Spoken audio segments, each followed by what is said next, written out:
Hey, Ralph Chapman here, and if you're looking to set up your shop with a limited budget and a small space, well, I've got something for you that you're going to want to take action on immediately.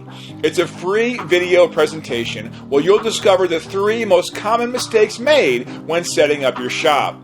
Plus, you'll also discover how to set up your shop for under $1,000, including a shopping list of the best tools and exact links to buy those tools for the lowest price. And the beauty is, it doesn't matter if you don't have a huge space.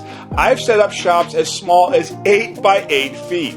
So I'll show you how to convert even the smallest space into an efficient workshop with ease and how to improve your current workspace.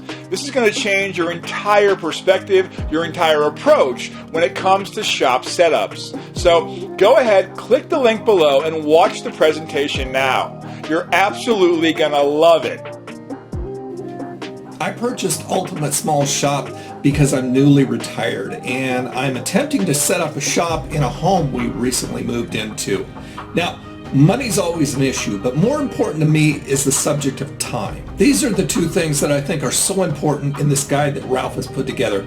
He tells you what you need to do, what you need to buy, and where to buy it. When I go into a hardware store, I'm intimidated just by the selection of drills there are. I don't know what tools to buy or how much I should pay for them. Ralph takes care of all that stuff for you. Ralph's book contains sound advice on all matters of tool selection and space planning. I would highly recommend it to anyone setting up their own shop.